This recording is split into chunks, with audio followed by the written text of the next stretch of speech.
கர்த்தர் நல்லவர், அவர் கிருபை என்றும் உள்ளது. எனக்கருமையான தேவஜனமே, தேவனால் சொல்லப்படுகிற வார்த்தை, ஒருவரோடு ஒருவர் ஏக சிந்தியாயிருங்கள், மேட்டிமையானவைகளை சிந்தியாமல் தாழ்மையானவர்களுக்கு இணங்குங்கள், உங்களையே புத்திமான்கள் என்று எண்ணாதிருங்கள்.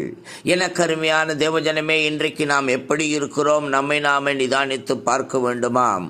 அது மட்டுமல்ல, அவர் சொல்லுகிறார், ஒருவனுக்கும் தீமைக்கு தீமை செய்யாதிருங்கள், எல்லா மனுஷருக்கு முன்பதாக யோக்கியமானவைகளை செய்ய நாடுங்கள், கூடுமானால் உங்களால் ஆன மட்டும் எல்லா மனுஷரோடும் சமாதானமாயிருங்கள்.